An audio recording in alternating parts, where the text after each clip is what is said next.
नमस्कार दोस्तों, Byju's government exam prep में आपका स्वागत है।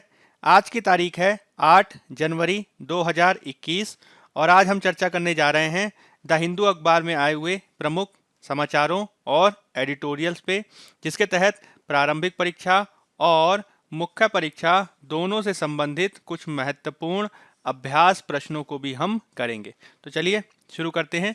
आज की जो हम पहली खबर चर्चा करने जा रहे हैं वह आज द हिंदू में प्रमुखता से प्रकाशित हुई है, जिसे आप front page, page number 1, page number 6, page number 13 और इसके अधीन आप कई समाचारों के माध्यम से इसे देख सकते हैं। अब यह जो घटना है वह संयुक्त राज्य अमेरिका से जुड़ी एक घटना है, जिसमें संयुक्त राज्य अमेरिका की जो संसदीय सीट है उस संसदीय सीट के प्रमुख स्थान, जिसे हम कैपिटल हिल के नाम से जानते हैं, वहाँ पे ट्रंप के समर्थकों द्वारा दंगे की कार्यवाही को देखा गया और इस दंगे की कार्यवाही के तहत यह प्रयास किया गया कि नवीन राष्ट्रपति को सुनिश्चित करने वाली जो कार्यवाही है उसमें बाधा डाली जा सके। अब यह जो कैपिटल हिल क्षेत्र में जो दंगाई कार्यवाही की गई है उसकी राष्ट्रीय और अंतर्राष्ट्रीय दोनों ही आधारों पे आलोचना की जा रही है, जिसमें आज का एडिटोरियल भी इसमें शामिल है। इसके अलावा आईआर के संबंध में इसमें बहुत सारे आर्टिकल आज आए हैं, तो इन सारे आर्टिकल्स को मिलकर हम पढ़ने का प्रयास करेंगे और हम देखेंगे कि किस प्रकार से जो अमेरिका के कैपिटॉल क्षेत्र में जो ये घटना हुई है वह किस प्रकार से राष्ट्रीय और अंतर्राष्ट्रीय प्रभावों को डालने वाली हो सकती है। तो संदर्भ क्या है? संदर्भ है कि संयुक्त राज्य अमेरिका की कैपिटल बिल्डिंग में हिंसा की घटनाएं देखी गई हैं। जब हम बात करते हैं संयुक्त राज्य की कैपिटल की या फिर कैपिटल बिल्डिंग की, तो यह संयुक्त राज्य अमेरिका की कांग्रेस और अमेरिकी सरकार की विधायी शाखा की सीट है, जो वॉशिंगटन डीसी में कैपिटल हिल्स पे अवस्थित है। जिस प्रकार से भारत में संसद भवन है, उसी के समकक्ष आप इसे मान सकते हैं, जहां पे संसद के, अमेरिकी संसद के दोनों सदनों की बैठक होती है। अब यहाँ पे क्या घटनाक्रम हुआ? तो यहाँ पे अमेरिकी की जो जनसंख्या है उसके ट्रंप समर्थकों के द्वारा एक प्रकार के विद्रोह के प्रदर्शन को दर्शाया गया। यह जो विद्रोह का जो प्रदर्शन है उसमें इस प्रकार की घटनाएं देखी जाती हैं कि इसके माध्यम से किसी भी प्रकार के प्राधिकरण, कोई सरकार या कोई और, उसके आज्ञा पालन और आदेशों का खंडन किया जाता है और साथ ही साथ इसमें मौजूदा प्राधिकरण से नियंत्रण छीनने के लिए एक प्रकार का संगठित विरोध शामिल होता है। इसमें मुख्य रूप से सरकार, राज्यपाल, राष्ट्रपति, राजनीतिक नेता, कोई वित्तीय संस्थान या प्रभारी व्यक्ति के रूप में जो प्राधिकरण स्थापित होता है उसकी स्थिति को नष्ट करने या उनसे नियंत्रण लेने के उद्देश्य से भांति भांति के व्यवहार किए जाते हैं। अब यह जो विद्रोह का जो प्रदर्शन होता है वह नागरिक प्रतिरोध के रूप में अहिंसक प्रतिरोध भी हो सकता है, जिसमें सविनय अवज्ञा जैसी घटनाएं भी देखी जा सकती हैं। हालांकि दूसरी ओर कई बार यह जो कार्रवाई होती है वह हिंसक अभियानों के रूप में भी देखी जाती है, जो अपनी चरम स्थिति में तख्ता पलट जैसी घटनाओं के रूप में भी सामने आ सकती है। नव स्वतंत्र राष्ट्र जैसे कि अफ्रीका के विविध राष्ट्रों आदि में इस तरीके के जन विद्रोह के प्रदर्शनों को कई बार देखा गया है और इसके माध्यम से अनेक बार शासकों को अपनी सत्ता छोड़ने पर मजबूर भी किया गया है। लेकिन अमेरिका में जो इस प्रकार के जन विद्रोह की घटना देखी गई है उसकी व्यापक आधार पर आलोचना की जा रही है। अब पूरा घटनाक्रम क्या है? तो हुआ ये कि अमेरिकी सांसदों के द्वारा एक बैठक की जाने वाली थी, जिसमें नवंबर में जो नवनिर्वाचित राष्ट्रपति विजयी हुए थे जो बाइडेन, उनको जो इलेक्टोरल कॉलेज या फिर मत प्राप्त हुए थे उसके रिजल्ट्स की, उसके परिणामों की पुष्टि करने के लिए अमेरिकी सांसदों द्वारा कैपिटल हिल में बैठक की जाने वाली थी। हालांकि बैठक के बीच में ही जो निवर्तमान राष्ट्रपति हैं डोनाल्ड ट्रंप, उनके समर्थकों के द्वारा कैपिटॉल बिल्डिंग में व्यापक हिंसा का प्रयास किया गया और इसके माध्यम से विद्रोह को दर्शाने का प्रयास किया गया। अब यह जो घटना देखी गई है, इसकी अंतर्राष्ट्रीय और राष्ट्रीय स्तर पर काफ़ी तीव्र प्रतिक्रिया हुई है और खुद राष्ट्रपति पर यह आरोप लगाया जा रहा है डोनाल्ड ट्रंप पर कि उन्होंने इसे भड़काया है। अब इसके तहत हमें पृष्ठभूमि भी समझने की आवश्यकता है, जिसके तहत आपने पढ़ा होगा कि नवंबर में अमेरिकी चुनाव होते हैं, जिसमें मुख्य रूप से एक तरफ तो डोनाल्ड ट्रंप थे, वहीं दूसरी ओर जो बाइडेन उम्मीदवार के रूप में सामने थे। जब नवंबर में अमेरिकी चुनाव के परिणाम सामने आए तो डोनाल्ड ट्रंप की तुलना में जो बाइडेन को अधिक मत प्राप्त हुए और उनकी मत को प्राप्त करने की औपचारिक रूप से पुष्टि भी की गई। हालांकि राष्ट्रपति ट्रंप लगातार जो है इस निर्णय को मानने से इनकार करते रहे हैं और इसके तहत उनके द्वारा लगातार चुनावों में धांधली का आरोप लगाया जाता रहा है। अब इसके तहत जो नवंबर में जो निर्वाचन हुए और जो जनगणना हुई, आप कह सकते हैं जो मतगणना हुई, वह मतगणना के बाद कई प्रक्रियाओं के माध्यम से यह प्रयास किया गया है कि वहां पे औपचारिक रूप से इस प्रक्रिया को पूर्ण किया जा सके, जिसके तहत अमेरिका में निर्वाचन प्रक्रिया के पूर्ण होने के लिए अमेरिकी संसद द्वारा भी राष्ट्रपति चुनावों की मतगणना के संदर्भ में आंकड़ों को पुष्ट किया जाना आवश्यक बनाया जाता है। इसी को पूरा करने के लिए कैपिटॉल हिल में जो सांसद थे उनकी बैठक आयोजित की गई थी, ताकि ट्रंप जो प्राप्त हुए जो मत हैं, जिसमें राष्ट्रपति को प्राप्त मत हुए हैं, उनकी जो है औपचारिक रूप से पुष्टि की जा सके। लेकिन इसी बीच हिंसा की घटनाएं देखी गईं, जिसकी राष्ट्रीय और अंतर्राष्ट्रीय दोनों स्तरों पर काफ़ी आलोचना की जा रही है। अब इसके तहत यह देखा गया कि पुलिस और नेशनल गार्ड्स आदि ने इस पूरी घटना पर काबू पाया। संसद ने आगे चलकर जो बाइडेन की विजय को सुनिश्चित भी कर दिया, जिसके तहत ये बताया गया कि ट्रंप को कुल इलेक्टोरल कॉलेज में 232 वोट प्राप्त हुए हैं। वहीं दूसरी ओर जो बाइडेन को इसके संदर्भ में 306 इलेक्टोरल वोट प्राप्त हुए हैं। अमेरिका में राष्ट्रपति बनने के लिए 270 इलेक्टोरल वोट की आवश्यकता होती है। अब इस पूरी हिंसा में काफ़ी सारे लोग घायल भी हुए हैं, एक महिला की मृत्यु की भी खबर है और विविध जो अंतर्राष्ट्रीय स्तर के नेता हैं उन्होंने इस पूरी घटना की आलोचना की है। मुख्य रूप से भारत के प्रधानमंत्री द्वारा इसे अवैधानिक करार दिया गया और यह अपील की गई कि शक्ति हस्तांतरण जो किया जाने वाला है और इसके माध्यम से 20 जनवरी को जो बाइडेन राष्ट्रपति जिस प्रकार से बनने जा रहे हैं, उस पूरी शक्ति हस्तांतरण की प्रक्रिया को शांतिपूर्ण ढंग से किया जा सके। चीन द्वारा भी इसकी आलोचना की गई है। हालांकि चीन ने इसकी तुलना हांगकांग में किए जाने वाले विद्रोह से की है और इस आधार पर वह अमेरिका की आलोचना करता है। दूसरे जो राष्ट्र हैं जैसे कि जर्मनी, यूरोपियन यूनियन के अन्य राष्ट्र आदि, उन्होंने भी जो है इसके संदर्भ में संपूर्ण घटनाक्रम की आलोचना की है। अब अमेरिका में जो हाल के वर्षों में अगर हम राजनीतिक तनाव के स्तर पर देखें तो वहाँ पे काफ़ी ध्रुवीकरण की प्रवृत्तियाँ देखने को मिल रही हैं। मुख्य रूप से अमेरिकी अर्थव्यवस्था में जो हाल के वर्षों में अर्थव्यवस्था आदि क्षेत्रों में जो बदलाव आए हैं, इनके चलते अमेरिका में रहने वाले जो मध्य वर्ग के लोग हैं और जो ब्लू कॉलर कामगार आदि हैं, उस पे इसका नकारात्मक प्रभाव पड़ा है, जिसमें जो अमेरिका में विद्यमान पारंपरिक अमेरिकियों की तुलना में अमेरिका आने वाले जो अप्रवासी हैं, जो दूसरे देशों से अमेरिका में प्रवासित हुए हैं, उनके द्वारा अमेरिकी अर्थव्यवस्था से अधिक लाभ प्राप्त किए गए हैं, क्योंकि अमेरिका में विद्यमान अमेरिकियों की तुलना में अप्रवासी जो हैं वह विविध मामलों में उनसे श्रेष्ठ रहे हैं, उनके पास ज़्यादा बेहतर कौशल विद्यमान है।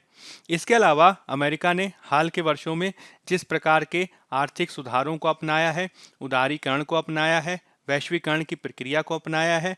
इससे भी जो पारंपरिक अमेरिकी मध्य वर्ग है, इसकी तुलना में जो अप्रवासी हैं उनको ज़्यादा लाभ प्राप्त हुए हैं।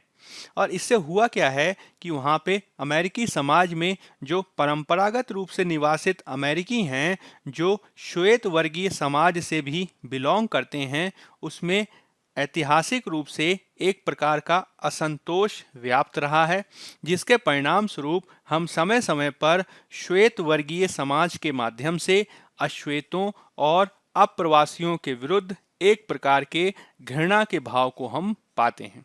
अब इसी घृणा के वातावरण का जो लाभ है वह डोनाल्ड ट्रंप द्वारा समय समय पर अमेरिकी चुनाव में उठाया गया। हालांकि इस प्रकार के जो घृणित वक्तव्य जैसी घटनाएं हैं, उससे अंततः अब अमेरिकी लोकतंत्र को ही नकारात्मक रूप से हानि पहुंची है, जिसे सुधारने के लिए अब भावी राष्ट्रपति जो बाइडेन को कार्य करना होगा। अब नवनिर्वाचित राष्ट्रपति के समक्ष इसको सुधारने के लिए बेहतर कार्रवाई करने की दिशा में एक रोड मैप उन्हें बनाना होगा। इसके तहत न केवल उनके द्वारा अमेरिकी समाज में विद्यमान ध्रुवीकरण को दूर करने का प्रयास करना होगा, साथ ही साथ जो अमेरिका आने वाले प्रवासी हैं उनके संदर्भ में भी एक व्यापक अप्रवासी नीति बनाई जा सके, इसे भी सुनिश्चित करने की आवश्यकता है। हाल के वर्षों में विशेष रूप से डोनाल्ड ट्रंप के काल में हमने यह भी देखा कि अमेरिका द्वारा उदारीकरण के मार्ग को पीछे हटाकर या फिर मुक्त बाजार की अर्थव्यवस्था से पीछे हटकर एक प्रकार से संरक्षणवाद को अपनाने का प्रयास किया गया। हालांकि इस प्रकार के जो नकारात्मक फैसले हैं उनसे बचाना होगा और इसके संदर्भ में जो बाइडेन को ये प्रयास करना होगा कि वह एक मध्य मार्ग तलाश सकें। मुख्य रूप से जो कोविड-19 का प्रभाव है वह अमेरिका पर गंभीर रूप से देखा गया है।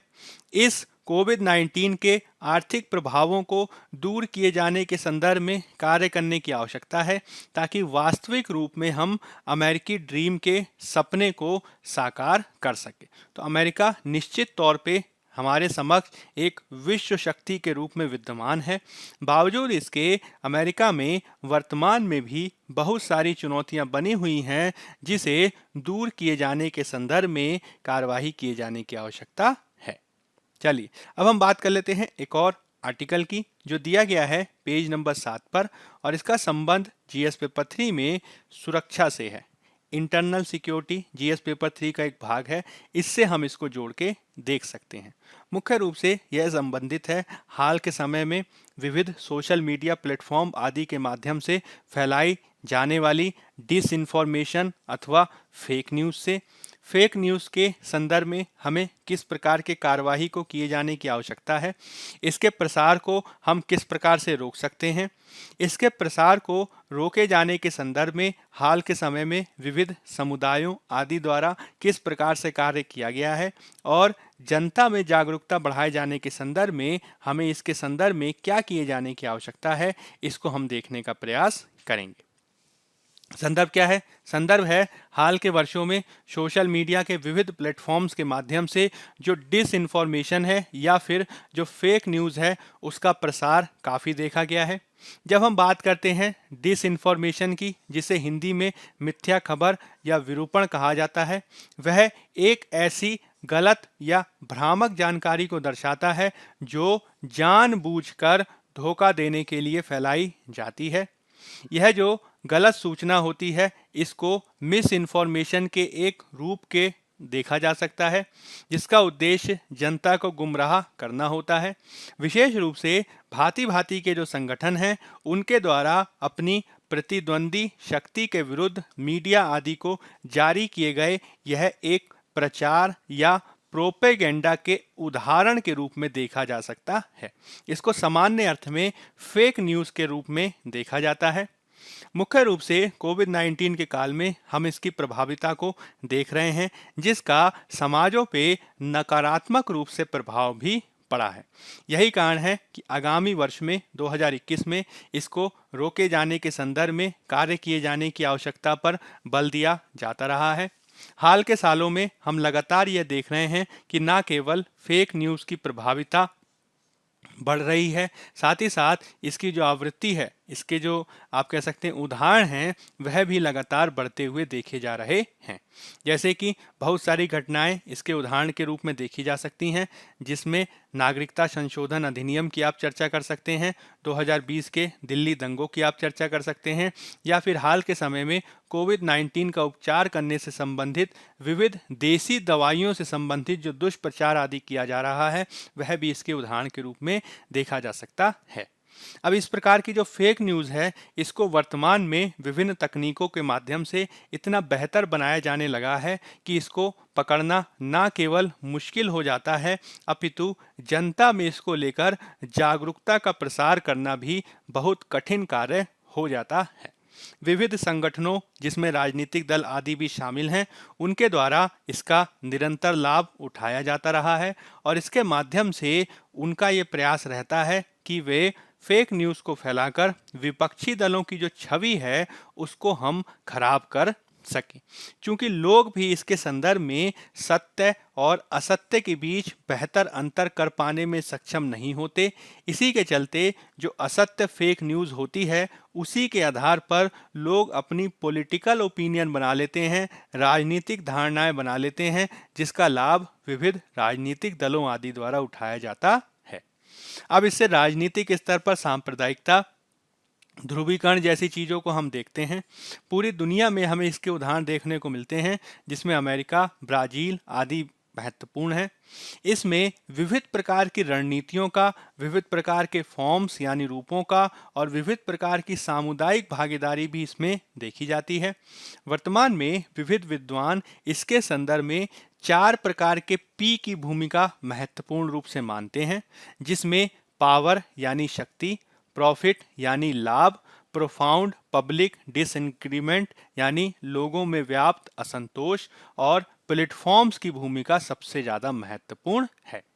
इसमें अगर हम बात करें पावर की, तो पावर शक्ति संरचना को दर्शाता है, जिसमें जिस समाज में जिस दल या समुदाय को ज़्यादा शक्ति प्राप्त होती है वह गैर शक्ति प्राप्त दलों और समुदायों के संदर्भ में दुष्प्रचार को बढ़ावा देता है और इससे उन गैर शक्ति प्राप्त दलों की सुभेद्यता बढ़ती जाती है। इसके माध्यम से जो पॉलिटिकल पार्टीज होती हैं, जो सत्तासीन होती हैं, वह भी सरकारों के माध्यम से विपक्ष को बदनाम करने के लिए डिसइंफॉर्मेशन का सहारा लेती हैं।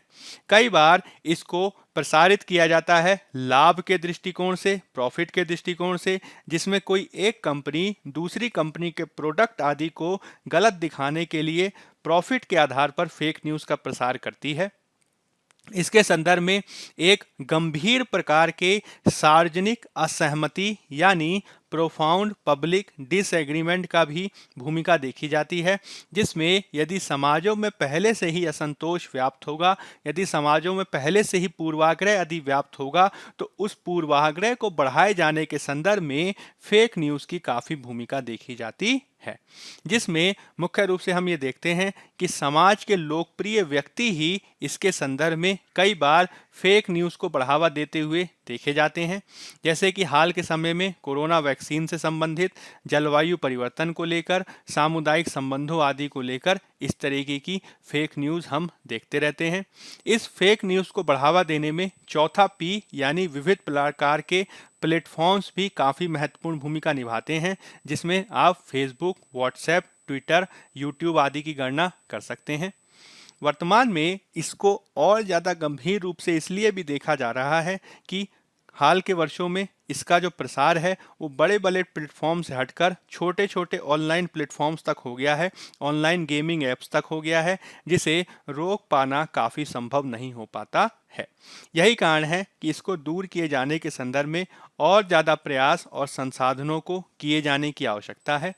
हाल के समय में बहुत सारी फैक्ट चेकिंग समुदाय वगैरह और न्यूज़ चैनल्स का उत्थान हम इसके संदर्भ में देखते हैं, जैसे कि ऑल्ट न्यूज़ या फिर पीआईबी द्वारा भी फेक न्यूज़ को दूर करने के संदर्भ में पीआईबी फैक्ट चेक को प्रारंभ किया गया है। इसके अलावा क्विंट न्यूज़ चैनल द्वारा भी बेवकूफ़ नाम के एक प्रावधान के माध्यम से इसको दूर करने का प्रयास किया जा रहा है। हालांकि इसके बावजूद मेन स्ट्रीम मीडिया इस डिसइंफॉर्मेशन को हटाए जाने के संदर्भ में अधिक प्रयास नहीं करती, क्योंकि मेन स्ट्रीम मीडिया द्वारा ही कई बार इसको बढ़ावा दिया जाता है। इसके चलते यह समस्या और भी ज़्यादा गंभीर हो जाती है। कई बार राजनीतिक दल और नेता भी गलत सूचनाओं को बढ़ावा देते मिलते हैं, जिसमें हम अमेरिका की बात कर सकते हैं, जिसमें डोनाल्ड ट्रंप द्वारा चुनावों के संदर्भ में लगातार भ्रांतियों और अफवाहों को बढ़ावा दिया गया, जिसका परिणाम हम कैपिटॉल हिल की हिंसा के रूप में देख सकते हैं। भारत में मुख्य रूप से अल्पसंख्यकों के विरुद्ध इस प्रकार की गलत सूचनाओं को बढ़ावा दिया जाता है, जिससे राजनीतिक स्तर पर ध्रुवीकरण और सांप्रदायिकता को बढ़ावा मिलता है। गूगल, ट्विटर जैसे प्लेटफॉर्म सकारात्मक न्यूज़ फैलाते हैं, हालांकि साथ ही में ही इनके माध्यम से ही जो फेक न्यूज़ की जो पूरा वातावरण है उसको बढ़ावा देने में भी इसके संदर्भ में गुणात्मक वृद्धि देखी जा रही है, जिसे रोके जाने के संदर्भ में हमें तकनीकों का प्रयोग किए जाने की आवश्यकता है। विशेष रूप से इसके संदर्भ में हमें एक ऐसी तकनीक को बनाया जाना होगा जिसके माध्यम से हम पुरानी वीडियोस और फोटोज़ आदि को ट्रैक कर सकें, क्योंकि अनेक बार पुरानी वीडियोस और फोटोज़ का ही प्रयोग करके मिस इन्फॉर्मेशन, डिसइन्फॉर्मेशन को बढ़ावा देने के लिए और गलत सूचनाओं को बढ़ावा देने का प्रयास किया जाता है। इसके लिए हमें कार्य करने की आवश्यकता है। साथ ही साथ यह हमें आवश्यक बनाना होगा कि हम राजनीतिक स्तर पर जन जागरूकता को बढ़ावा दें। सामान्य स्तर पर भी हम तकनीक को इस रूप में सर्वसुलभ बनाएं कि फेक न्यूज़ को रोके जाने के संदर्भ में तकनीक के माध्यम से ही बेहतर प्रयास किया जा सके।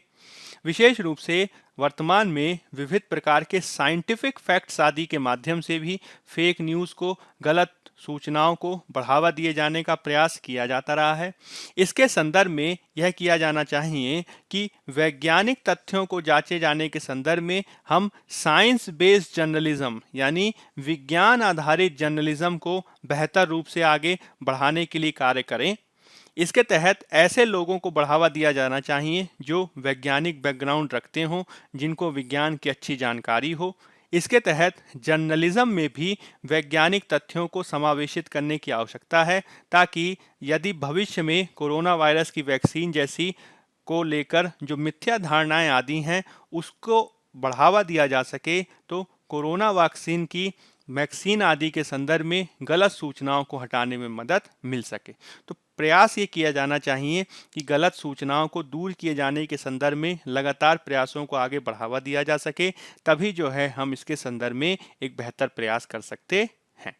चलिए अब हम देख लेते हैं अगले आर्टिकल को, जिसको दिया गया है पेज नंबर 6 पर, और इसका संबंध जीएस पेपर 3 में विज्ञान और प्रौद्योगिकी से है। इसको मुख्य रूप से हम जीएस पेपर 2 में स्वास्थ्य से भी जोड़ सकते हैं।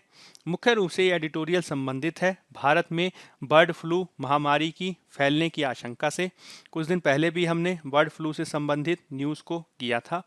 अब बर्ड फ्लू के संदर्भ में खबर यह है कि मुख्य रूप से भारत में अत्यंत संक्रमणशील एवियन इन्फ्लुएंजा यानी बर्ड फ्लू के उप प्रकार H5N1 और H5N8 का प्रसार भारत में देखा गया है।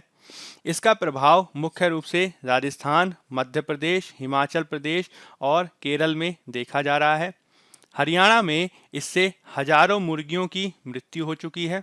झारखंड और गुजरात में भी इससे हानि पहुंची है और अलग अलग राज्यों में अलग अलग प्रकार के पक्षियों पर इसका प्रभाव देखा गया है। जैसे कि राजस्थान, मध्य प्रदेश में हजारों कौवे इसके चलते मरे हैं। हिमाचल प्रदेश में प्रवासी पक्षियों पर इसका प्रभाव पड़ा है, जिसमें 2000 से अधिक प्रवासी प्रस्तियों की मृत्यु हुई है। और केरल में जो पोल्ट्री है, मुर्गियां आदि हैं, उस पर नकारात्मक प्रभाव पड़ा है। अब बर्ड फ्लू को रोके जाने के संदर्भ में भारत ने 2015 में राष्ट्रीय एवियन इन्फ्लुएंजा प्लान बनाया था। उसी का अनुपालन करते हुए वर्तमान में मध्य प्रदेश, केरल आदि में बर्ड फ्लू को रोके जाने के संदर्भ में 70,000 से अधिक चिड़ियों को अब तक मारा जा चुका है, जिसमें मुख्य रूप से पोल्ट्री आदि शामिल हैं। इसके संदर्भ में दूसरे राज्यों के द्वारा भी काफ़ी सावधानी पूर्वक कार्य किए जाने की आवश्यकता है। अगर हम बात करें इसके प्रसार की, तो ऐतिहासिक रूप से बर्ड फ्लू के प्रसार के संदर्भ में जो प्रवासी पक्षी होते हैं जो कई महाद्वीपों की यात्रा करते रहते हैं, उनकी महत्वपूर्ण रूप से इसमें भागीदारी देखी जाती है, जिसमें लंबे लंबे क्षेत्रों से, यूरोप से और दूसरे क्षेत्रों से जो प्रवासी पक्षी हैं वह लंबी यात्रा तय करते हुए भारत आदि देशों में आते हैं और इस दूरी तय किए जाने के संदर्भ में उनके द्वारा इस बर्ड फ्लू के वायरस का प्रसार देश के विभिन्न भागों में कर दिया जाता है। जब यह वायरस देश में आ जाता है तो इसके बाद इसका प्रसार जो भारत में निवासी चिड़िया होती हैं या पोल्ट्री होते हैं उनके माध्यम से एक स्थान पे दूसरे स्थान पर होने लगता है। हालांकि मनुष्यों से मनुष्यों में इसके प्रसार को लेकर अभी तक कोई सूचना प्राप्त नहीं हुई है। हालांकि विशेषज्ञों का ये कहना है कि वायरस में यदि भविष्य में किसी प्रकार का तीव्र परिवर्तन, उत्परिवर्तन आ जाता है तो ऐसी स्थिति में इस प्रकार की संभावना से हम इनकार भी नहीं कर सकते हैं। यही कारण है कि इसको रोके जाने के संदर्भ में उचित सावधानी को बरतने की आवश्यकता है। इसके तहत न केवल भारत में पोल्ट्री उत्पादों के संदर्भ में संवेदनशीलता को बढ़ाया जाना चाहिए, साथ ही पोल्ट्री फार्म्स आदि में पर्याप्त स्वच्छता मांगों को या मानकों को हम लागू कर सकें, इसको भी किया जाना आवश्यक है। इसके तहत एक स्थान से दूसरे स्थान पर पोल्ट्री उत्पादों के हस्तांतरण के संदर्भ में भी सावधानी को बरतने की आवश्यकता है और भविष्य में वायरस में किसी प्रकार का परिवर्तन ना आए और इसके माध्यम से मनुष्य नकारात्मक रूप से इससे प्रभावित ना हो, इसके संदर्भ में भी वायरस में पाए जाने वाला जो जेनेटिक मटेरियल है उसको जांचे जाने की आवश्यकता है। इसके तहत वायरस में उपस्थित आनुवांशिक पदार्थों के संदर्भ में उसका पूरा अनुक्रमण कराया जाना चाहिए, उसका जो है पूरी जांच कराई जानी चाहिए और इसके संदर्भ में एक फुल जीनोम सीक्वेंसिंग के माध्यम से वायरस में आने वाले किसी भी प्रकार के परिवर्तन को यदि हम समय रहते ही पहचान सकें और इसके संदर्भ में बेहतर कार्रवाई कर सकें तो भविष्य में बर्ड फ्लू के और ज़्यादा व्यापक प्रसार से हम बच सकते हैं। अब इसके संदर्भ में अब नेक्स्ट आर्टिकल हम देख लेते हैं। अगला जो हमारा आर्टिकल है वह फ्रंट पेज से लिया गया है और इसका संबंध जीएस पेपर 3 में अर्थव्यवस्था से है। इसी के संदर्भ में एक और आर्टिकल पेज नंबर 14 पर भी दिया गया है जिसका संबंध जीएस पेपर 3 अर्थव्यवस्था से है।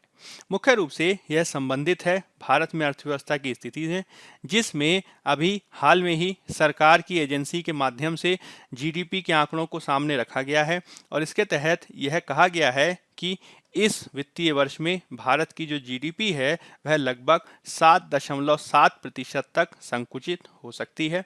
साथ ही विविध जो स्रोत आदि हैं वह इस बात को भी व्यक्त कर रहे हैं कि भारत का जो राजकोषीय घाटा है वह वर्तमान वित्तीय वर्ष में 7% से ज़्यादा हो सकता है, जिसमें 7 से 8% तक के बीच इसके जाने की आशंका है। सरकार द्वारा 2020-2021 के वित्तीय वर्ष में राजकोषीय घाटे के संदर्भ में 3.5% का लक्ष्य रखा गया था। हालांकि कोविड-19 महामारी के चलते अब ये बढ़कर 7 से 8% तक हो सकता है। तो संदर्भ क्या है? संदर्भ ये है कि राष्ट्रीय सांख्यिकी कार्यालय यानी नेशनल स्टैटिस्टिकल ऑर्गेनाइजेशन के द्वारा भारत में राष्ट्रीय आय के पहले अग्रिम अनुमान को जारी किया गया है। इसके तहत एनएसओ का कहना है कि यदि हम अर्थव्यवस्था में केवल कृषि को छोड़ दें तो बाकी सभी सेक्टरों में, बाकी सभी क्षेत्रों में गिरावट आएगी, जिसके तहत देश की अर्थव्यवस्था में जो वर्तमान वित्तीय वर्ष चल रहा है 2020-21, इसमें 7.7% की गिरावट आ सकती है। इससे पहले अगर हम इसकी तुलना करें तो वित्त वर्ष 2019-20 में जीडीपी में 4.2% की वृद्धि देखी गई थी। अब यह जो गिरावट आ रही है इसको लेकर मुख्य जो कारण है वो कोरोना वायरस की महामारी है, जिसके तहत लॉकडाउन के चलते जो उत्पादन था वह कई समय तक जारी नहीं रह सका। एनएसओ का इसके संदर्भ में कहना है कि अगर हम मुख्य रूप से आंकड़ों के बारे में बात करें तो 2020-21 में जो जीडीपी है वह लगभग 134.40 लाख करोड़ रुपए रहेगी, जो 2019-20 की तुलना में काफ़ी कम है, 7.7%, क्योंकि 2020-21 में यह थी 134 लाख करोड़ रुपए, जो 2019-20 में इससे ज़्यादा हुआ करती थी, जो थी 145.66 लाख करोड़ रुपए। और इसके माध्यम से लगभग 7.7% की गिरावट को हम देख सकते हैं।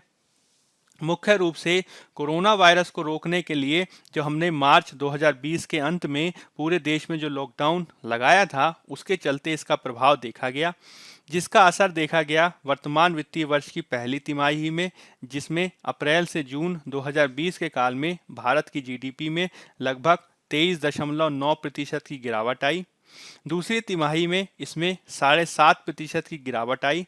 हालांकि इस पूरी गिरावट के बावजूद जो कृषि क्षेत्र है उसमें वृद्धि को देखा गया है। अब वर्तमान में यह देखा जा रहा है कि लॉकडाउन हटने के बाद आर्थिक गतिविधियां बढ़ी हैं। तो जिस प्रकार से पहली तिमाही और दूसरी तिमाही में हम संकुचन को देख रहे हैं 24%, 7.5%, अब वर्तमान में हो सकता है कि आने वाली तिमाहियों में इस तरह की गिरावट ना हो। बावजूद इसके जो देश में जो संकुचन है वह 7.7% तक रह सकता है। अब इसके संदर्भ में एक सकारात्मक तथ्य यह है कि एग्रीकल्चरल सेक्टर की जो ग्रोथ है वो काफ़ी अच्छी हो सकती है, जिसमें वर्तमान वित्तीय वर्ष में दूसरे क्षेत्रकों की तुलना में कृषि क्षेत्र की जो वृद्धि दर है वह 3.5% रहने का अनुमान है। इसकी तुलना दूसरे क्षेत्रों से करें तो उद्योग क्षेत्र में गिरावट आएगी 10.3%, सेवा क्षेत्र में गिरावट आएगी 9.8%, खनन क्षेत्र में 12.4%, मैन्युफैक्चरिंग विनिर्माण में 9.4%, वहीं कंस्ट्रक्शन क्षेत्र में 12% तक की गिरावट आ सकती है। अब इसके तहत यह भी आपको ध्यान रखना है कि चूंकि सरकारों का जो व्यय है वो लगातार बढ़ रहा है, बावजूद इसके सरकारों की जो आय है वो कम हो रही है, जो काफ़ी चिंता का विषय है। मंदी की स्थितियों के चलते, ज़्यादा उत्पादन ना होने के चलते, रोजगार आदि जाने के चलते जो खर्च किया जाना चाहिए था, जो खपत आदि होनी चाहिए थी, उसमें भी गिरावट देखी जा रही है, जो चालू वित्त वर्ष की तुलना में इस वर्ष 9.5% नेगेटिव हो सकती है। अब सरकार द्वारा लगातार ये कोशिश की जा रही है कि हम अपने खर्च को बढ़ाएं, बावजूद इसके उनके पास जो है धन की कमी बनी रह सकती है, जो कोरोना वायरस के काल में समस्याओं को और भी अधिक बढ़ा सकती है। चलिए अब हम बात कर लेते हैं कुछ प्रीलिम्स प्रैक्टिस क्वेश्चन की। पहला क्वेश्चन है, हाल ही में चर्चा में रहा मेहो वन्य जीव अभ्यारण्य निम्नलिखित में से किस राज्य में अवस्थित है? असम, नागालैंड, मणिपुर की मिजोरम? तो मेहो वन्य जीव अभ्यारण्य जो है वह मुख्य रूप से अवस्थित है हमारा अरुणाचल प्रदेश में। ठीक है, कहाँ पे अवस्थित है? अरुणाचल प्रदेश में। ये चारों के चारों जो विकल्प हैं उसमें ये शामिल नहीं है, आप इसको करेक्ट कर लीजिएगा। अरुणाचल प्रदेश में जो है वन्य जीव अभ्यारण्य हमारा शामिल है। अब मुख्य रूप से यह खबर हमने इसलिए ली क्योंकि आज पेज नंबर 9 में अरुणाचल प्रदेश से संबंधित एक खबर आई है, जिसमें अरुणाचल प्रदेश चूंकि यहाँ पे आप देख सकते हैं मैप में, अरुणाचल प्रदेश चूंकि चीन से सीमा रखता है और अरुणाचल प्रदेश पर चीन द्वारा लगातार दावा किया जाता रहा है, जिसमें मुख्य रूप से तवांग आदि क्षेत्र को चीन अपना दावा बताता रहा है। इसी के चलते अरुणाचल प्रदेश की संवेदनशीलता को ध्यान में रखते हुए वायुसेना, थल सेना आदि द्वारा समय समय पर इसमें दौरे किए जाते रहे हैं। और इसी के संदर्भ में अभी हाल में ही जो भारत के वायुसेना प्रमुख हैं उन्होंने अरुणाचल प्रदेश का दौरा किया और इसके माध्यम से अरुणाचल प्रदेश में जो विविध प्रकार के आप कह सकते हैं एयरफील्ड्स आदि बनाए गए हैं, जैसे कि विजयनगर एयरफील्ड, उसके जायजे को लिया गया है। साथ ही साथ किसी प्रकार के तनाव के होने की स्थिति में वहाँ पे हम एडवांस प्रकार के लैंडिंग ग्राउंड्स आदि बना सकें, इसको भी जो है आगे बढ़ाने का प्रयास किया जा रहा है।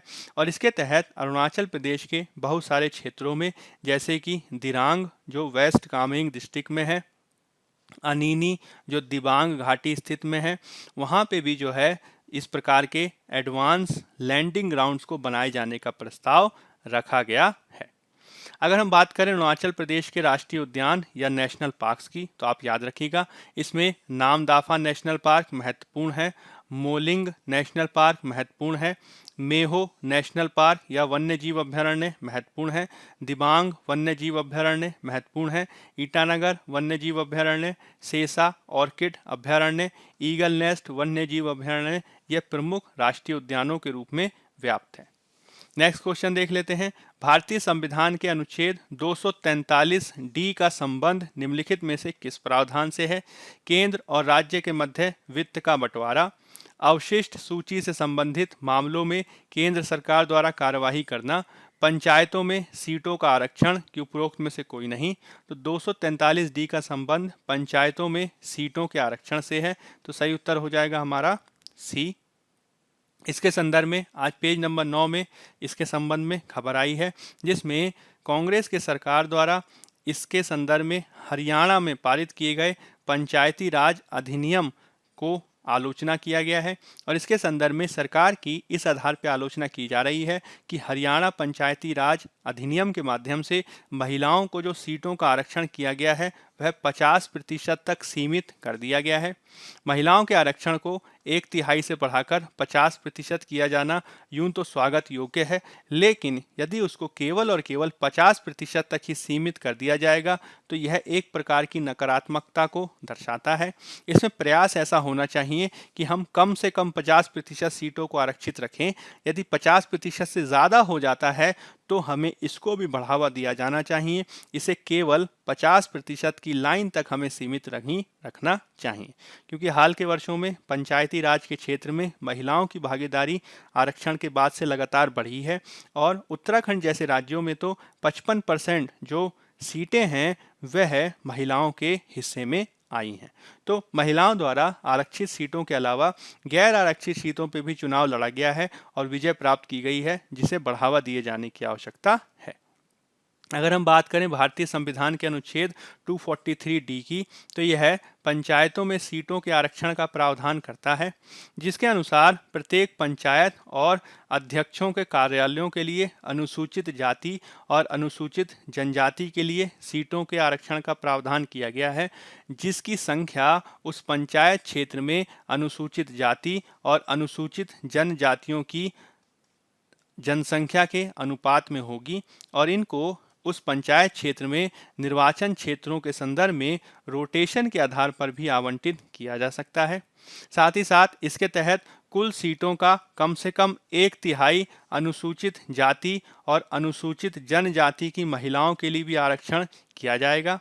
साथ ही साथ प्रत्येक पंचायत में प्रत्यक्ष चुनाव द्वारा भरी जाने वाली सीटों में से कम 1/3 जिसमें अनुसूचित जाति और अनुसूचित जनजाति की महिलाओं के लिए आरक्षित सीटें भी शामिल हैं, उसमें कम से कम 1/3 महिलाओं के लिए आरक्षित सीटों का प्रावधान है और ऐसी सीटें एक पंचायत में विभिन्न निर्वाचन क्षेत्रों के लिए रोटेशन द्वारा आवंटित की जा सकती हैं। अब बहुत सारे ऐसे राज्य रहे हैं जिन्होंने इस सीमा को 1/3 से बढ़ाकर 50% किया है। हालांकि यदि हम केवल 50% तक ही सीमित रखेंगे या फिर हम इस पर अपर लिमिट लगाएंगे तो ये सही नहीं होगा। कोशिश किया जाना चाहिए कि यह कम से कम 50% रखा जाए। नेक्स्ट क्वेश्चन देख लेते हैं। निम्नलिखित कथनों में से सत्य कथन कथनों की पहचान करें। पश्चिमी समर्पित फ्रेट कॉरिडोर पंजाब में साहनेवाल लुधियाना से शुरू होता है और पश्चिम बंगाल के दनकुनी में समाप्त होता है।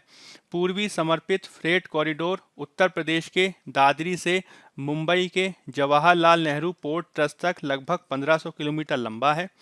केवल एक, केवल दो, एक और दो दोनों कि उपरोक्त में से कोई नहीं। तो उपरोक्त कथनों में से दोनों के दोनों जो कथन हैं वो गलत हैं। अगर हम देखें तो इसको पलट दिया गया है, जिसमें पश्चिमी समर्पित फ्रेट कॉरिडोर जो है वो उत्तर प्रदेश के दादरी से मुंबई के जवाहरलाल नेहरू पोर्ट ट्रस्ट तक है, जबकि पश्चिमी समर्पित फ्रेट कॉरिडोर जो है वो पंजाब में लुधियाना से पश्चिम बंगाल के दनकुनी तक है। ठीक है, तो इसको आप बदल देंगे तो उत्तर सही हो जाएगा, अदरवाइज इसका उत्तर हो जाएगा डी, उपरोक्त में से कोई नहीं। तो आज जो है इसके संदर्भ में खबर आई है, जिसमें प्रधानमंत्री द्वारा इसी फ्रेट कॉरिडोर के संदर्भ में एक नए फ्रेट कॉरिडोर का उद्घाटन किया गया है, जिसके तहत मुख्य रूप से पूर्वी गलियारा और पश्चिमी गलियारा सबसे ज़्यादा महत्वपूर्ण है। अगर हम बात करें डेडिकेटेड फ्रेट कॉरिडोर या समर्पित माल घड़ियाला की, डेडिकेटेड फ्रेट कॉरिडोर की, तो यह है क्या? तो यह एक उच्च गति और उच्च क्षमता वाला रेलवे कॉरिडोर है जो विशेष रूप से माल ढुलाई या दूसरे शब्दों में माल और वस्तुओं के परिवहन के लिए बनाया गया है। इसके माध्यम से बेहतर बुनियादी ढांचे और अत्याधुनिक प्रौद्योगिकी का सहज एकीकरण शामिल किया गया है। इसकी दो शाखाएं महत्वपूर्ण हैं, जिसमें पूर्वी समर्पित फ्रेट कॉरिडोर सबसे ज़्यादा महत्वपूर्ण है, जो पंजाब में साहनेवाल लुधियाना से शुरू होता है और पश्चिम बंगाल के दनकुनी में समाप्त होता है। इसके मार्ग में विविध कोयला खदान, थर्मल पावर प्लांट, औद्योगिक शहर अवस्थित हैं और इनके लिए फीडर रूट्स भी बनाए गए हैं ताकि इसका जुड़ाव इससे हो सके। इसमें पंजाब, हरियाणा, उत्तर प्रदेश, बिहार, झारखंड, पश्चिम बंगाल राज्य शामिल हैं और मुख्य रूप से इसको वित्त बैंक द्वारा, विश्व बैंक यानी वर्ल्ड बैंक द्वारा वित्त पोषित किया गया है। दूसरी ओर पश्चिमी समर्पित फ्रेट कॉरिडोर उत्तर प्रदेश के दादरी से मुंबई के जवाहरलाल नेहरू पोर्ट ट्रस्ट तक लगभग 1500 किलोमीटर लंबा मार्ग है जो सभी प्रमुख बंदरगाहों को छूता है।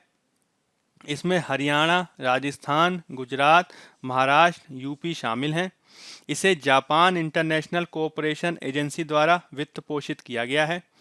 यह जो दोनों आर्म्स हैं, ईस्टर्न और वेस्टर्न, इनके लिए आपस में जोड़ने वाला एक लिंक भी निर्माणाधीन है दादरी और खुर्जा के बीच, और इन दोनों डेडिकेटेड फ्रेट कॉरिडोर के आसपास दिल्ली, मुंबई और अमृतसर, कोलकाता का औद्योगिक गलियारा भी विकसित किया जा रहा है। ठीक है, चलिए अब नेक्स्ट क्वेश्चन देख लेते हैं। हाल ही में चर्चा में रहा 2020 तक मिशन 25 बाई 2020 का संबंध निम्नलिखित में से किससे है? भारत में एड्स निवारण से, किसानों की आय दुगनी करने से, एमएसपी का पूरे राष्ट्र में विस्तार किए जाने से, कि उपरोक्त में से कोई नहीं? तो इसका उत्तर है हमारा डी, उपरोक्त में से कोई नहीं, क्योंकि 2020 तक मिशन 25 का संबंध भारत में पोषण की स्थिति से है। ठीक है, पोषण से संबंधित है। अब इसके संदर्भ में आज पेज नंबर 10 में खबर आई है जिसमें भारत में राष्ट्रीय पोषण मिशन को प्रारंभ किए जाने और इसके विकास किए जाने के संबंध में बात की गई है।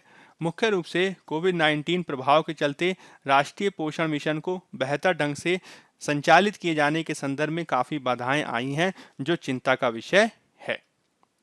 अगर हम बात करें राष्ट्रीय पोषण मिशन, जिसे पोषण अभियान या नेशनल न्यूट्रिशन मिशन के रूप में भी जाना जाता है, यह भारत सरकार द्वारा कुपोषण की समस्या के निपटने के उद्देश्य से 2018 में शुरू किया गया था। हालांकि ये कार्यक्रम 2017 से ही लागू है। यह है महिला और बाल विकास मंत्रालय का एक प्रमुख कार्यक्रम है जो विविध कार्यक्रमों को शामिल करता है, जैसे कि आंगनबाड़ी सेवाएं, प्रधानमंत्री मातृ वंदन योजना, किशोरियों के लिए योजना, जननी सुरक्षा योजना, राष्ट्रीय स्वास्थ्य मिशन, सार्वजनिक वितरण प्रणाली आदि। इसका लक्ष्य है 2017-18 से शुरू होने वाले अगले 3 वर्षों के दौरान 0 से 6 वर्ष किशोरियों, गर्भवती महिलाओं, स्तनपान कराने वाली माताओं से बच्चों की पोषण स्थिति में सुधार करना है। इसका मुख्य उद्देश्य भारत में जो अल्प पोषण की समस्या विद्यमान है उसको कम करना है और देश के बच्चों में पोषण की स्थिति को बढ़ाया जा सके, इसके लिए प्रयास करना है। यह विविध मंत्रालयों को शामिल करने वाली एक पहल है और इसका उद्देश्य 2022 तक देश से कुपोषण को दूर करना है। इसके तहत विविध प्रकार के मॉड्यूल्स और विभागों के बीच प्रौद्योगिकी और अभिसरण को भी बढ़ावा दिया गया है। इसके तहत बच्चों में जो स्टंटिंग की समस्या होती है, एनीमिया की समस्या होती है, कम पोषण की समस्या होती है और कम जन्म के समय वजन की समस्या होती है, इसको दूर करने के लिए विशिष्ट लक्ष्यों को रखा गया है। इसी के तहत 2020 तक मिशन 25 बाई 2020 के अनुसार राष्ट्रीय पोषण मिशन का लक्ष्य है 2022 तक स्टंटिंग में 38.4% से 25% तक की कमी लाना है। नेक्स्ट क्वेश्चन देख लेते हैं। विश्व खाद्य मूल्य सूचकांक निम्नलिखित में से किस संस्था द्वारा जारी किया जाता है? खाद्य और कृषि संगठन, वर्ल्ड फूड प्रोग्राम, विश्व खाद्य कार्यक्रम, अंतर्राष्ट्रीय कृषि विकास कोष, की उपरोक्त में से कोई नहीं? तो विश्व खाद्य मूल्य सूचकांक मुख्य रूप से खाद्य और कृषि संगठन द्वारा जारी किया जाता है। तो उत्तर हो जाएगा हमारा ए। तो आज पेज नंबर 14 में से संबंधित खबर आई है, जिसमें फाओ द्वारा, फूड एंड एग्रीकल्चर ऑर्गेनाइजेशन द्वारा जारी किए गए जो हमारा सूचकांक है वर्ल्ड फूड प्राइस इंडेक्स, वो इस बात को बताता है कि अंतर्राष्ट्रीय स्तर पर कोविड-19 आदि प्रभावों के चलते जो अनाजों के दाम हैं वो लगातार बढ़ रहे हैं, जिसके माध्यम से जो गरीब हैं वो इससे वंचित हो सकते हैं, जो आगे चलकर भूख और गरीबी के और प्रसार को बढ़ा सकते हैं। अब एक लास्ट ईयर का क्वेश्चन देख लेते हैं। निम्नलिखित कथनों पर विचार करें। भारत के 36% जिलों को केंद्रीय भूजल प्राधिकरण द्वारा अतिशोषित या संकटपूर्ण के रूप में वर्गीकृत किया गया है। CGWA यानी सेंट्रल ग्राउंड वाटर अथॉरिटी केंद्रीय भूजल प्राधिकरण का गठन पर्यावरण संरक्षण अधिनियम के तहत किया गया था। विश्व में भूजल सिंचाई के तहत सबसे अधिक क्षेत्र भारत में है। ऊपर दिए गए कथनों में से कौन सा से कथन सही हैं? केवल एक, केवल दो और तीन, केवल दो कि एक और तीन। तो इसके संदर्भ में दूसरा और जो तीसरा कथन है वो सही है, तो उत्तर हो जाएगा हमारा बी, केवल दो और तीन। तो केंद्रीय भूजल प्राधिकरण ये जो संस्था है इसका गठन पर्यावरण संरक्षण अधिनियम 1986 के तहत किया गया था, यानी दूसरा कथन सही है। तीसरा जो कथन है वो ये बताता है कि 2010 में खाद्य और कृषि संगठन का एक शोध पत्र है, वो ये बताता है कि जब बात आती है ग्राउंड वाटर से सिंचाई करने के मामले में, तो इसमें सबसे ज़्यादा जो क्षेत्र वो भारत में विद्यमान है, जो है 39 मिलियन हेक्टेयर, फिर चीन का है 19 मिलियन हेक्टेयर और फिर अमेरिका का स्थान आता है 17 मिलियन हेक्टेयर। यानी दूसरा और तीसरा कथन इसके संदर्भ में सही है। अब मेंस प्रैक्टिस क्वेश्चन देख लेते हैं। संयुक्त राज्य अमेरिका वर्तमान में एक पतनशील शक्ति है। इसकी महामारी का सामना करने की असफलता, कमजोर पड़ती डॉलर की शक्ति, लोकतांत्रिक मूल्यों के क्षरण ने इसे वैश्विक महाशक्ति के रूप में यूएसए की शक्ति को भी कमजोर कर दिया है। दुनिया भर में संवैधानिक लोकतंत्र पर इसके प्रभाव का मूल्यांकन करें। 250 शब्द 15 अंक। दूसरा क्वेश्चन है, गलत सूचनाएं, डिसइंफॉर्मेशन बढ़ती जा रही है और इसका मुकाबला करना भी कठिन होता जा रहा है, लेकिन साथ ही तथ्य जांच, फैक्ट चेकिंग भी विकसित हो रही है। चर्चा करें। 250 शब्द 15 अंक। तो आज की परिचर्चा के आधार पर आप इन दोनों क्वेश्चंस को लिखने का प्रयास कर सकते हैं। तो बायजूस गवर्नमेंट एग्जाम प्रेप के आज के इस एनालिसिस के माध्यम से हमने कोशिश की कि हम द हिंदू के महत्वपूर्ण अंशों की आपके साथ चर्चा कर सकें। यदि आपको हमारी पहल पसंद आ रही है तो अधिक से अधिक लाइक करें, शेयर करें और सब्सक्राइब करें। आज के अंक में फिलहाल इतना ही। धन्यवाद। Thank you very